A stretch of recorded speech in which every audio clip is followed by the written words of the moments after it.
You've written about reclaiming multicultural healing practices as world traditions that add value to Western counseling theories. And I think especially for the counselors out there and our fellow psychotherapists and social workers, this is interesting ground to cover. What does this mean ultimately, and why is this so important from your perspective? I think you've alluded to some of this already, but there's more depth there, I know. So love to hear your perspective. I think a musician who sings, the device is their voice. For a counselor, their device is their personhood. It's not what they do. It's who they are that is manifest in their interactions.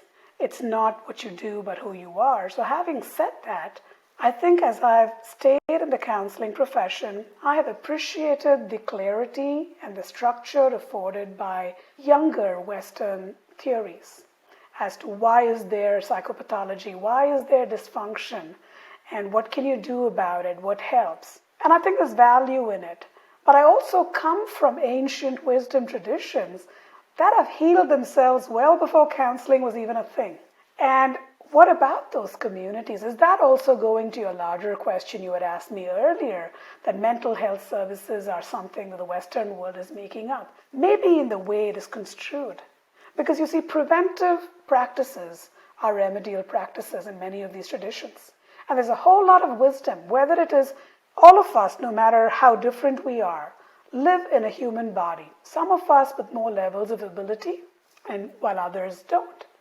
We have a brain that to certain levels of abilities and disabilities function, and we are social emotional creatures.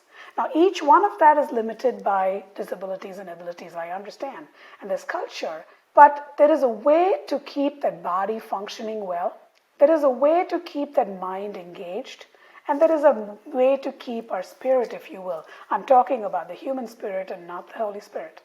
To keep our human spirit vibrant, and that's where these wisdom traditions come in. We have dancing, we have music, we have yoga, we have meditation, we have spirituality.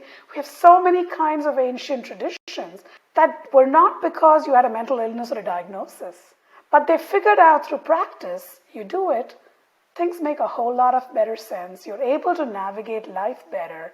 You don't suffer as much because you see, that was their preoccupation. How do we suffer less?